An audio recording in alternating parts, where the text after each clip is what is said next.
On today's show, we talk about what Paul Finebaum said about the future of the Pac 12, Bruce Feldman's article about the air raid and how difficult it can be to be a defensive coordinator, and then your questions and comments here on the Student Body Right USC podcast. Welcome to the Put on Waivers Media Group, home of the Put on Raiders podcast and the Student Body Right podcast. This is your place for the best breakdowns and the best insight for those who fight on and bleed silver and black. Now, here are your hosts, Dwayne Douglas and Ryan Holmes. And welcome, everybody, to the glorious episode of the Student Body Right USC podcast. I'm your host, Dwayne Douglas, and as always, I am podcasting off the beautiful shores of the Pacific Ocean. Beautiful day, splendid day out here in Southern California. PORSBR is my Twitter handle, so please hit me up on that. Your questions, your comments, all those beautiful things. We love to have them come in as well. We are at what I think 7 is the magic number right now, so it's 777 subscribers. Send this podcast to a USC fan somewhere, and I'm positive, or a Raider fan, because it's Raiders and USC. I guarantee that they will subscribe. So we want to get that subscribe button, subscribe number all the way to 1,000, so we can get monetized. We're almost there. And for those who are in that 777, we definitely appreciate y'all. All the fight-ons to you guys as well. So thank you for joining the show and being a part of this channel. We talk Raiders, we talk USC, but you can tell by my background, we're talking about the Trojans today. So August, a lot of stuff coming up, because August is the first time that you're going to see these Trojans play this upcoming season. So we're going to start our positional previews, game previews in August. July, we're just going to go over some stuff in July and kind of get through July, enjoy some family time and everything like that. So, you might not see as many shows, but, who knows? There's always breaking news with the Trojans as far as that goes. So check that out coming up in August. But right now, we're going to talk about a couple of things here. And one thing is a lot of the national guys I really don't love. I don't think they pay any attention to SC at all. I think they just kind of go through the motions. But I do think it was interesting that Paul Finebaum today said that he thought that there would be no more Pac-12 in 2026 was the number he gave. And I hate to tell y'all, people got mad when USC fans talk about how they run the Pac-12 and how important they are. As far as UCLA basketball goes, kind of the same thing. Like you need us, and you could be our rivals, but we still need each other. And the fact that they didn't go out there and do a good job of kind of letting that be known to the Pac-12 teams, that USC and UCLA have to be treated a little bit differently. The money situation might have to go their way a little bit just to keep everybody happy, keep UCLA, keep USC happy. And they probably were taken back and probably had no idea. And this is where USC was in stealth mode. UCLA was in stealth mode. The two rivals got together and said, this is the opportunity of a lifetime for us to leave the Pac-12 and get big money, go out there and get big facilities and do all these crazy things that you want to see a big university, do. A lot of the renovations that are going to be, a lot of the stadium stuff and the renovations and all the new facilities that UCLA and USC can now do is because of their deal with the Big Ten. And I can guarantee you that the same way we were shocked, that we were taken back when we got the news that those two LA schools were going to the Big Ten, I guarantee you that the Pac-12 and their commissioner, they had no idea. And that shows you how this is like, sometimes these jobs can be so cush. They can be so relaxing. You can live in Los Angeles. You can live up and go. You can travel with your family all over the place. You get a big check from a conference like the Pac-12, and not pay attention to the fine details. While UCLA and USC were paying attention to the fine details, and they were like, "Yo, this Big Ten thing is gonna be a cash cow. It's gonna give this world one more step. It's gonna put us in college football one more step closer to the AFC NFC situation, where that's gonna come one day. I think where it's gonna be one half of the country, this half of the country, however they want to split it up, and then that's gonna be they're gonna be a playoff towards that. That's basically what's gonna happen. But to not have the foresight, to not have the forward thinking of what was next for the Pac-12 is and just kind of just sitting back and just thinking it's going to be forever. Nah, bro. It's always a changing landscape in sports. It's a changing landscape in the world. You see it with golf. I mean, what was it a year ago that golf said Saudis? We're not going to sell to the Saudis. Now, who runs the PGA? The Saudis. Like that's the way it happens. That's the way it happens. So you have to always be on edge, and like right above my screen here that you guys can't see for my two shows that I do with the Raiders and with USC. I always have a simple phrase, and I have a question mark, and it says, "What's next?" Yeah, I felt like I had a good show that day, and I posted it. You guys gave me good comments, good interaction, good engagement. But what's next? You always have to be thinking about what's next when you're dealing with a commodity like USC, UCLA. So I'm not. So if I'm thinking, if I got a show on my level, and I'm thinking what's next, why wasn't the Pac-12 thinking about what's next? Everybody gets comfortable. You can't get comfortable. You have to always be pushing to the edge. And that's why they're in a situation where they're not thriving. And I think it could happen even sooner. But from what he's hearing, Paul Finebaum's hearing that it's going to just go away. And like now it's July.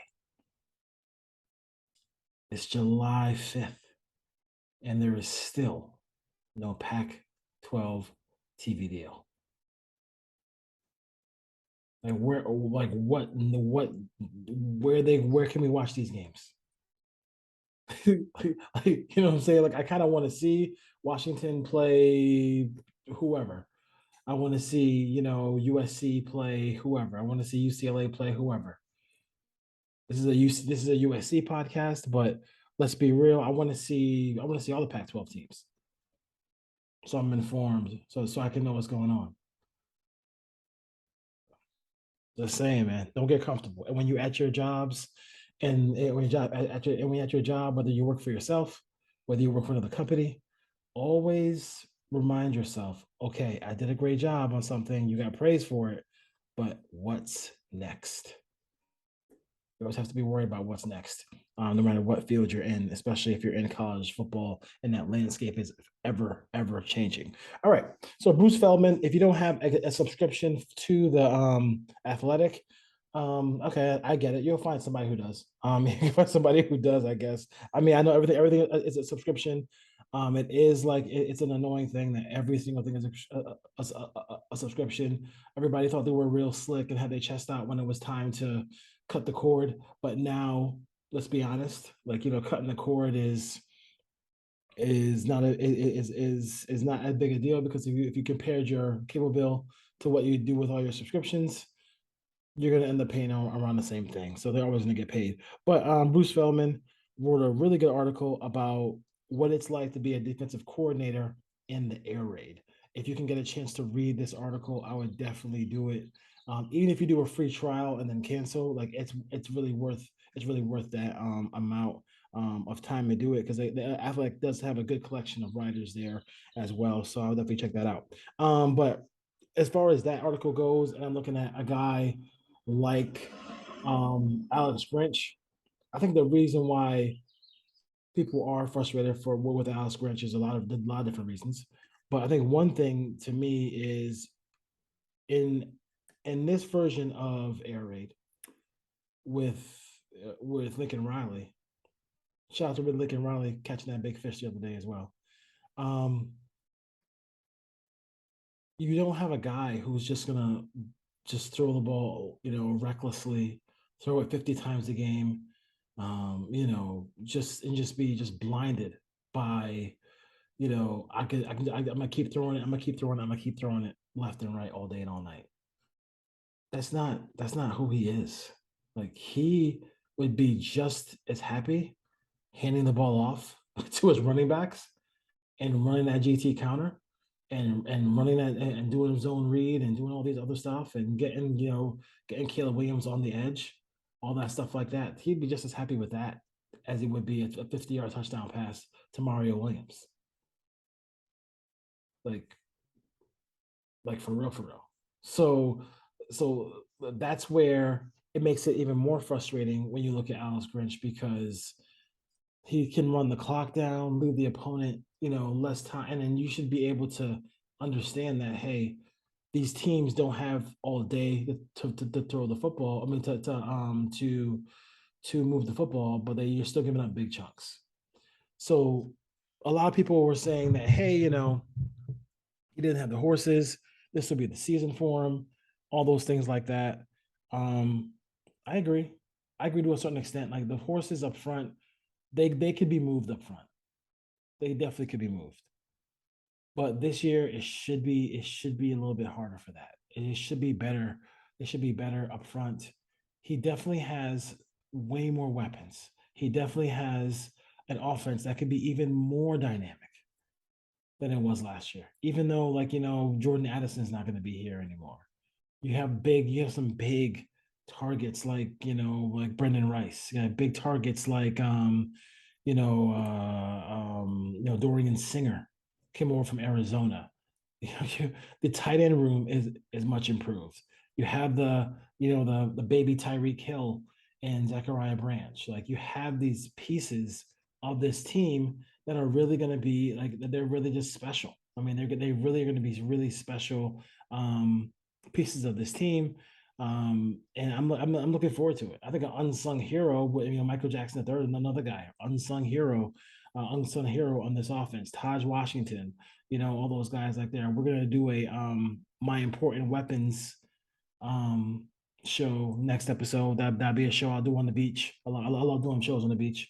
I'll talk about those things, but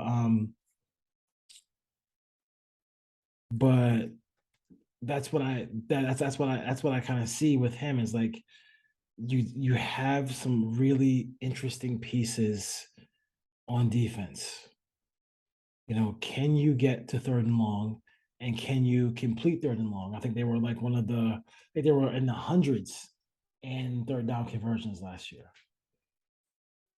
And we're gonna know early. Like we're gonna know early. Like they have a couple of teams, their first couple of teams that like they should be able to score the combined score of the first two games should be 100 to 30 in those two games. I mean that's how it should be. And that Lincoln Riley's gonna want to run it up. Reason wants to run up the goddamn score on these squads. Like you have to know that he wants to do that. Like he 100% wants to run up the score on some of these squads. So defensively, I think the question we have to ask ourselves is Lincoln Riley. I mean, is Alex Grinch up to task? And we're gonna know that early. And like, we don't we have to sit back and say to ourselves, we're gonna know immediately if that's the case. And if it isn't the case, then like, is there somebody on the staff who can call defensive plays? That's a big thing. Is there somebody on this staff who can call defensive plays? I don't think it'll get to that point. I think they're going to be a little bit more creative. I think they have so much talent on the back end too. I think a guy like Damani Jackson is going to be the guy is so close in so many plays. He's talented as hell. So that's a guy who I think is going to be a good player for them as well too. So the secondary looks better. The linebacking core looks way better. Um, but at the end of the day, can can they finish the job on defense? That's going to be the biggest thing, the biggest ask we have for for this team coming up this year. And Alex Grinch is going to be under the hot seat. I do think, like I said, for traditional teams in that article, they also talked about like a lot of teams talked about how they don't have the ability to tackle as much. And you see that all across football. They don't practice tackling enough in college football. So then you see a lot of missed tackles in games. You see that in the NFL as well. They just, player safety or player, you don't want to wear players out, all those things like that. It's kind of weird because like it's almost like here they baby in baseball, youth baseball, they baby pitchers, right? And then you go overseas to to Japan, and those guys pitching like 100 pitches a game, and they feel like that's a better result of doing that than babying the arms. I mean, maybe sometimes you gotta let these kids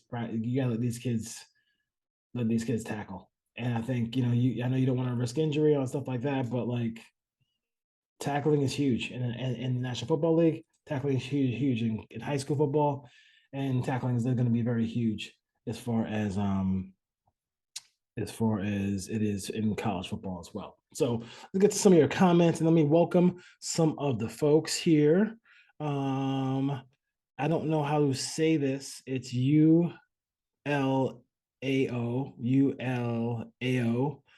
Thank you for your comment.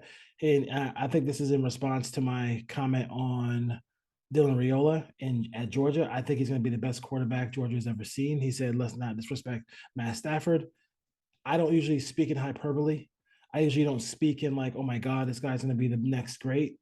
I just, as good as Matthew Stafford was, I think when he was there too, I don't think he didn't have the abundance of talent that he had good talent, but he didn't have like national championship type talent on everywhere on the field like Georgia's going to have. I just love Dylan Raiola's game. I think he's going to translate. I think he's one of the modern quarterbacks. I think there's a reason why Lincoln Riley wanted him so bad. They didn't get him, but I do think he's going to be the best quarterback in history of Georgia football. But thank you for the comment.